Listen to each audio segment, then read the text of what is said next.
Canada reopens. It's been so long, and it's about time. Emotional reunions as fully vaccinated Americans are welcomed north. Plus, the drugs are getting stronger, and we're seeing stronger contaminants. An alarming spike in overdoses prompts a town hall in Toronto. And every time I see the medal, I'm like, that doesn't seem real. Basking in the glow of Olympic victories, we check in with GTA athletes who won big in Tokyo. Good evening, I'm Farah Morali. For the first time in nearly a year and a half, Americans are once again able to cross the border into Canada for non-essential travel. The move is expected to bring a big boost to Ontario's tourism sector.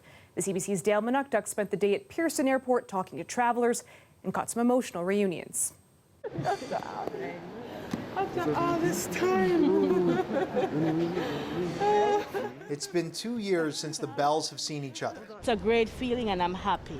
And they weren't the only ones reuniting with family. Yes, I'm so excited to see my grandparents. It's been a while, and that face-to-face, in-person contact is inexchangeable. Others were taking advantage of the new rules, visiting just because they can. Visiting my fiance. I have a lot of loved ones in Canada. The airport wasn't the only place where people felt overwhelming joy. At the Niagara Land Crossing, this couple waited 16 months to see each other. It's everything. It's been so long, and it's about time. We're just going everywhere. We're taking road trips across Canada. We're going everywhere. While reunification is something to celebrate, there is cause for concern. Crews handing out rapid tests to all arriving travelers yesterday were gone. Dropping all post-arrival testing for fully vaccinated people actually doesn't follow the science. We know that the virus can still infect fully vaccinated people, and that those people can transmit the virus early on in their infection. Canada Border Service Agency will still test fully vaccinated travelers at random. This surveillance program will allow us to be able to determine, based on the sampling of a pool size, what are the potential risks, if you will, that we need to be aware of. While Americans can come north of the border, Canadians still can't go to the U.S. just yet. Dale Manukduk, CBC News, Toronto. Toronto reported its highest ever number of calls for opioid overdoses on a single day. On July 30th, there were 51 calls alone to 911. Now the city says it's working on ways to tackle this crisis. Our Dalia Ashri is live in downtown Toronto. Dalia, the city held a town hall meeting tonight to find ways to address this epidemic. What did they talk about? Farah, there's an ongoing dual crisis. We have the COVID-19 crisis and the opioid crisis. Now, the main focus at tonight's town hall was ways to mitigate the overdoses crisis within the shelters. So they took a look at ways to resolve these issues as best as they could. So they addressed topics ranging from harm reduction supports to mental health supports to safe consumption sites within shelters. Now, we do know as well that there's been an increase in non-fatal overdoses within shelters. It's gone from an average of 26 per month in 2018 to an average of 64 per month in 2020. So that means it's almost doubled. Now, I spoke earlier to a harm reduction advocate, and he says, well, he believes that the city's taking the appropriate measures to address these trends. He also believes that the root of the issues is affordable housing. Safe consumption sites are important. It looks like the city is going to be bringing safe consumption sites to some shelters through their iFare programming. Now, that's in a way welcome news, even though I am such a strong advocate for permanent housing as the real solution. We also need to maybe understand the people living in the shelters better, call 911 a little less easily on them, and support the people while they're there. If we have talented people that can work with them, then there may be some progress that could be made. But I will point out that there are some people who would rather live outdoors and fight for that right to do it than go to a shelter. The city says since March 2020, it's brought in 21 rental hotel properties in an effort to bring people out of shelters. Today's town hall meeting was run by Toronto Public Health and the city. And the other issues they brought up was drug toxicity. It's getting worse across the city. In 2020, there was reported 530 confirmed opioid toxicity deaths, which is an 81% increase compared to 2019. Going back to this idea of a dual crisis, Toronto Public Health addressed the impacts of COVID, a decrease in harm reduction and outreach services, people being unemployed and experiencing homelessness. But the city says, and Toronto Public Health says, it's working on ways to have more mental health support for those in shelters and trained staff who know how to respond to overdoses. There's a series of agencies working with shelters, and some shelters are actually matched with harm reduction organizations to really get at the heart of all of this and work very closely with them to get their staff trained. There is a larger group that's looking at health and mental health services in addition to harm reduction in the shelters. Right now, there are 9 supervised consumption sites across the city, and there are also safe consumption sites within 4 shelters across the city. And the city and Toronto Public Health says that they are hoping and working towards ways to have more. So far, there are 2 more that will be coming in the near future. Farah? Thanks, Dahlia. Our Dahlia Ashry reporting from downtown Toronto tonight. York Region's top doctor says an increasing number of children under 12 are testing positive for COVID-19. Kids in that age group aren't eligible to be vaccinated. This comes as the number of people in hospital due to the virus is once again rising. Unvaccinated people make up the overwhelming majority of new admissions. Loretta Redicop has the details. Just 1 month before students go back to school, there's concern in York Region. Out of 238 new cases recently, 44 were in kids under 12. Many of them had acquired COVID-19 through household contacts with unvaccinated adults. We believe that everybody has a social responsibility to keep children safe and their loved ones safe. It's a concern for some parents. I am worried about kids under 12 who can't get vaccinated. My 12-year-old son is fully vaccinated, and yeah, he just wears we all wear masks, but we make sure he definitely wears a mask. While cases have been rising, vaccinations are falling. Yesterday, fewer than 30,000 people got their shot. This senior got her second dose today. Her son, who's a teacher, took her to the clinic. She got an earlier appointment, in part because he'll be around more people soon. My first vaccine, I felt very comfortable. By the time I breathed, it was over. And I encourage all people from my community especially, and in my age group, to come and take the vaccine. Another worrying change, after a period of relief with no new hospitalizations, the University Health Network has had a few admissions of people who are COVID positive. That is new, right? We haven't had any for some days. It was really nice to open it every day and see 0 new cases, 0 new cases. The most recent data from Public Health Ontario finds that over the past month, unvaccinated people are 8 times more likely to test positive. Since mid-December, those who are unvaccinated make up more than 95% of cases. They accounted for more than 92% of both hospitalizations and deaths. Fully vaccinated people make up 0.7% of COVID hospitalizations and 1% of deaths. The head of UHN wants to see more data on who is testing positive. I hope each day that as we publish the numbers, we can also publish of those 300 roughly who are testing positive. Can we also publish how many of those are vaccinated or unvaccinated? So far, those numbers only come out every 2 weeks. He feels releasing that information more often could be one more way to convince more people to get their shot. Loretta Redicop, CBC News, Toronto.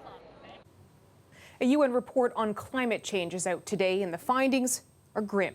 The panel of scientists says global warming is dangerously nearly out of control, and the situation is no doubt caused by humans. The head of COP26, the upcoming international climate conference, points to a stark need for strong action. The door is still ajar. There is still time to act, but the door is closing, and I think there will come a point where it'll be irreversible. And that's why, to avoid catastrophic climate change, we need to take action now. The report says the increase in global temperatures will surpass the 1.5 degrees Celsius target in about a decade.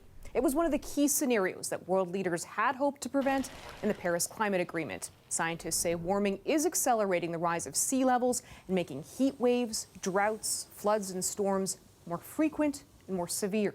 The UN Secretary General called the report a, quote, code red for humanity.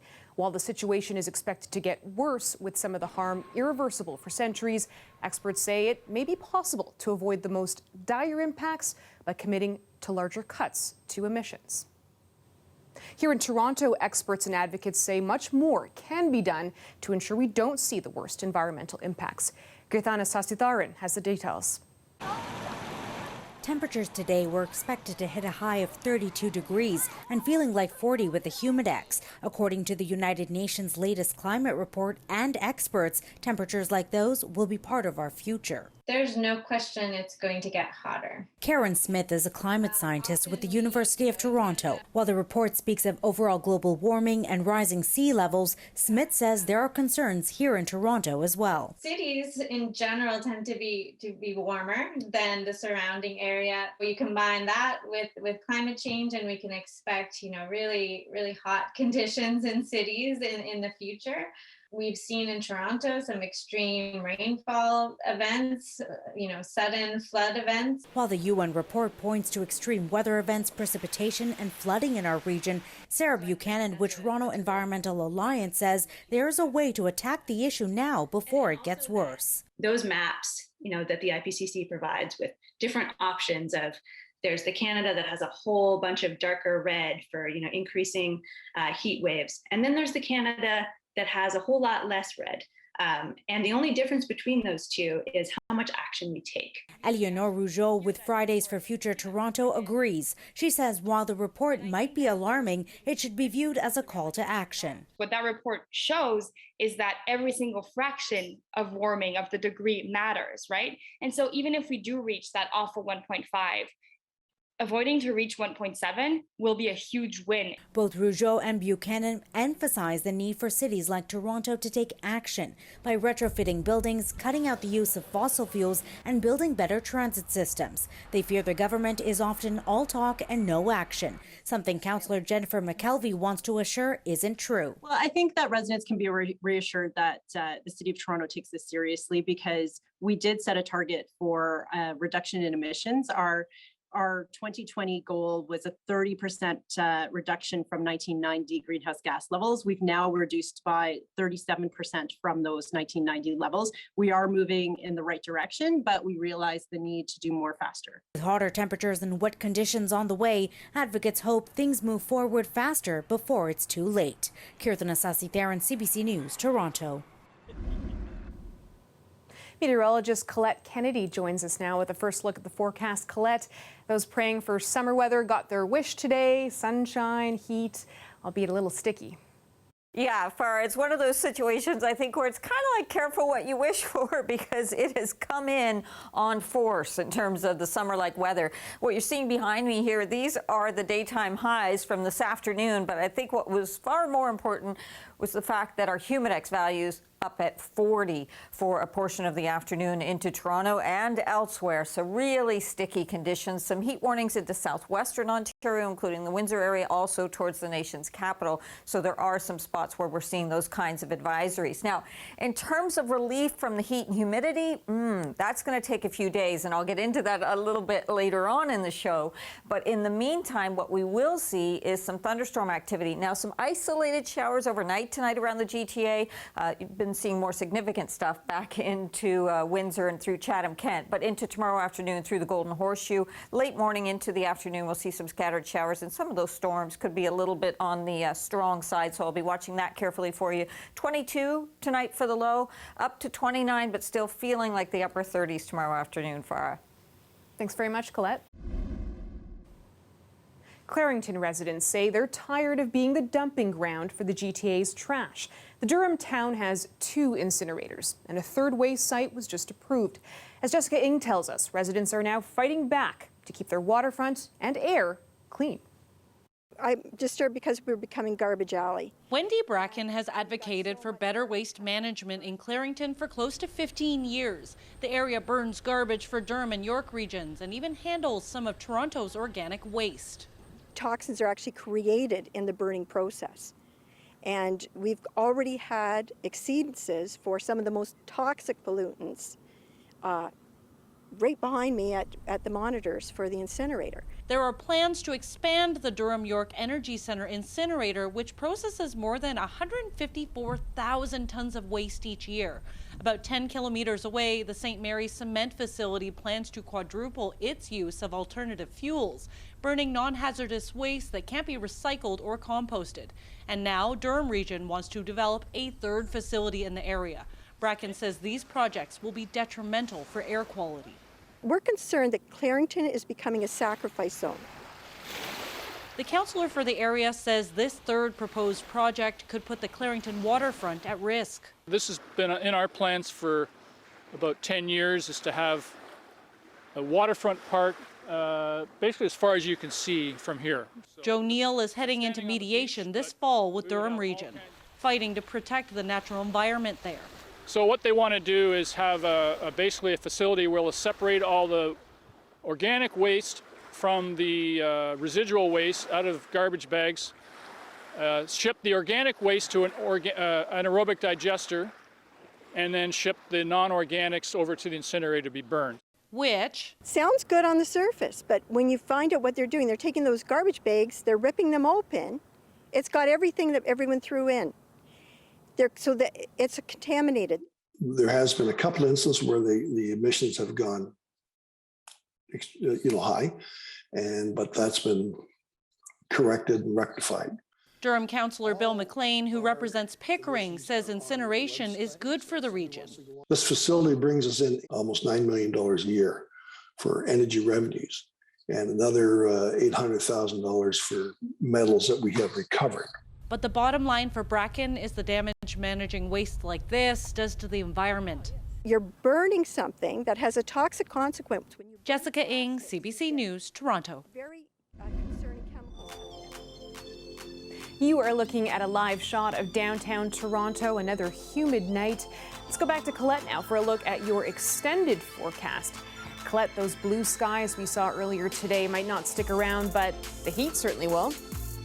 Yeah, the heat is really sticking around through the week and the humidity as well. But there are going to be some changes. You're quite right with the forecast tomorrow where we get into some scattered showers and thunderstorms. Isolated stuff overnight tonight, really kind of on the lower chance risk for the GTA for that. A little more enhanced as you trek towards southwestern Ontario. But we have it through the day, really kind of late afternoon into, or rather late morning into the afternoon through Toronto for tomorrow. Heat and humidity, it's here till about midday Friday. We'll see a new air mass moving in, and that'll change things up, so you get into that relief. It's still mild, it's just closer to seasonal, and the dew points will come down, so it won't be nearly as sticky as we're experiencing now. So overnight tonight into tomorrow, you can see right around London, Goderich, through this region, back even towards Chatham, Kent, Sarnia, more enhanced chance of seeing some showers into the morning hours and even a few thunderstorms in here with some heavier downpours kind of hugging along the north shore of Lake Erie. We'll see that and in towards the Niagara region, but it spreads out. Could be some heavier downpours in here. I had mentioned earlier in the show that some of these could start to border on being severe, so we will be watching for that carefully. Lightning strikes as well, but getting into flash flooding risk, although they should be moving through relatively quickly there. Into the evening, we'll see things clearing out, but overnight, tomorrow night back into southwestern Ontario getting tagged again with some activity there. So you can see the heavier amounts of rainfall. The model's really wanting to put that through St. Catharines, maybe even towards Hamilton if you get a localized downpour there. Now, tonight, your readings look like this, and because the humidity's there, it's not much of a relief, even though the temperature comes down through the overnight hours. Daytime highs tomorrow maybe just cut off just under that 30 degrees, but still going to feel like we're in the upper 30s. And very similar temperatures here around the Golden Horseshoe, and you see that into tomorrow afternoon. So we all need to kind of take it easy because there is going to be some sun coming through at times through here too, and that's going to be pushing that temperature up there. So you got to take it easy, get into the shade when there aren't any rain showers, and also make sure you have lots of water there. And look at Wednesday, Thursday, those numbers going right back up far where we're going to see the highs back into the As the Tokyo Olympics were winding down here on Earth, astronauts aboard the International Space Station competed in their own games in orbit. The ZeroG Games featured several unique events, including no handball, synchronized floating, no gravity gymnastics. The astronauts split themselves into two international squads, Team Soyuz and Team Dragon, in a competition for bragging rights. NASA has not yet said who won. And back here on Earth, that is our show for you tonight. Thank you so much for watching. Kelly Ewan has your next local newscast tomorrow at 6, and I will see you back here tomorrow night at 11. Have a great night, everyone.